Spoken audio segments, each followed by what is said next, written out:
আজ প্রদীপ করের বাড়ির সামনে গেলেন অভিষেক বন্দ্যোপাধ্যায়, আর সেখান থেকে সরাসরি এসআইআর সম্পর্কে সাধারণ মানুষকে অবগত করতে চাইলেন।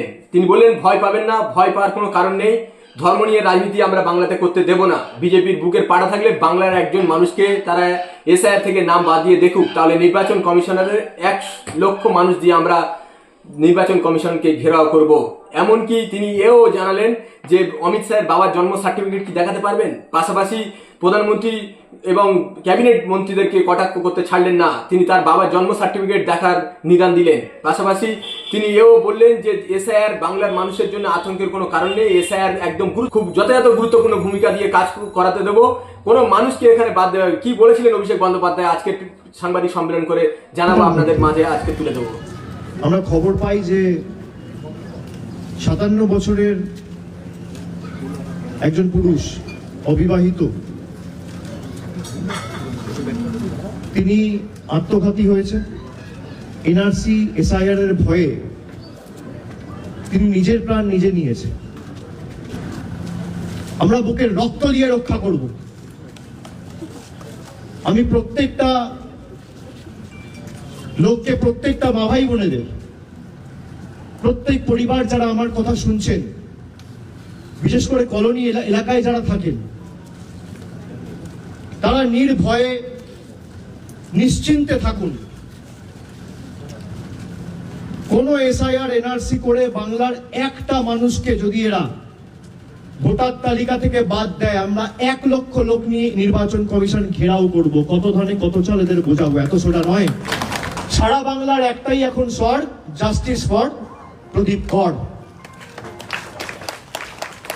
এবং যাদের জন্য তিনি আত্মঘাতী হয়েছে, তাদেরকে জেলে আগামী দিন তৃণমূল কংগ্রেস পাঠাবে। তার জন্য যত লড়াই লড়তে হোক আমরা লড়ব। আমরা গরিব মানুষের 100 দিনের কাজের জন্য যেভাবে লড়াই করে 2 বছর ধরে, গত 2 দিন আগে সুপ্রিম কোর্ট অর্ডার দিয়েছে, সেখানে 2,58,00,000 গরিব মানুষের জয় হয়েছে।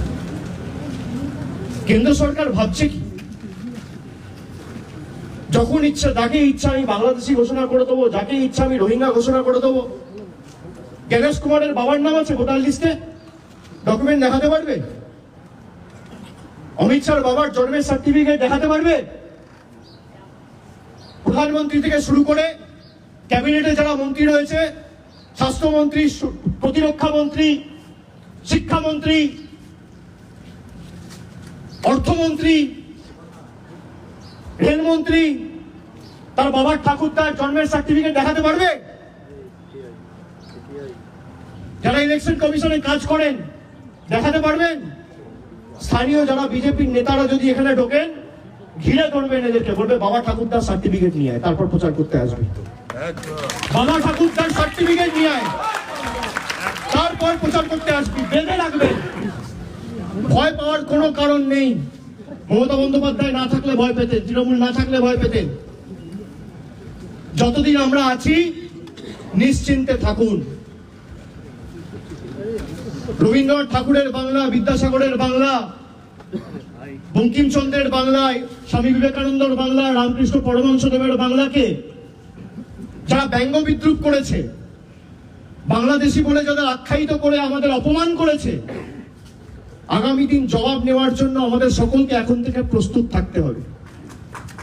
যে কটা ছাইপাস পড়ে আছে, আমি বলছি এরা যদি প্রচার করতে আসে, এদেরকে হিসাব চাইবেন প্রথমে, যে 11 বছর এদের সরকার ক্ষমতায় এই পানিহাটির জন্য, পাশে খড়দার জন্য, ব্যারাকপুরের জন্য কি করেছে। আর সেকেন্ড হচ্ছে বাপ ঠাকুরদার সার্টিফিকেট নিয়ে আসবি, তারপর বিজেপি ভাবছে ইডি আর ইলেকশন কমিশনকে লাগিয়ে আমাদের টাইট করবে। তোমাদের বুকের পাটা থাকলে বাংলার মানুষের গায়ে হাত দিয়ে দেখিও।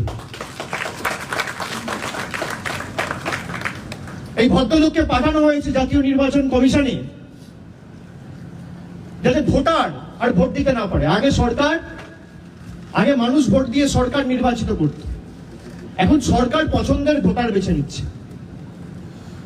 আপনারা ভাবুন কি পরিস্থিতি দেশের। গণেশ কুমারের মেয়ে ইন্ডিয়ান অ্যাডমিনিস্ট্রেটিভ সার্ভিসে চাকরি করে। এসআইআর ঘোষণা হওয়ার পরে তাকে নয়ডার জেলা শাসক করে দায়িত্বে বসানো হয়েছে। জ্ঞানেশ কুমার মানে জাতীয় নির্বাচন কমিশনের মুখ্য নির্বাচন কমিশনের আধিকারিক, তার যে জামাই মনীষ বানসাল, তাকে সাহারানপুরে ডিএম করে এসআইআর অ্যানাউন্স হওয়ার একদিন পরে দায়িত্ব দিয়ে পাঠানো হয়েছে। এটা কাকতালীয় না কোইন্সিডেন্স? বিজেপি এতটাই ভীতসন্ত্রস্ত যে মানুষকে আর ভোটাধিকার প্রয়োগ করতে দিতে এরা চায় না। আর আমরাও সুনিশ্চিত করব যে আপনি একটা মানুষের মৌলিক অধিকার আপনি কাটতে পারবেন না। আপনার যত ক্ষমতা আছে আপনি CBI, ED, election commission, paramilitary force, high court, supreme court, media, income tax, SFIO, paramilitary force সব লাগান। আমরা মানুষের শক্তি নিয়ে রাস্তায় নামবো। গতকাল তৃণমূল কংগ্রেস মিছিল করবে এই পানিহাটিতে।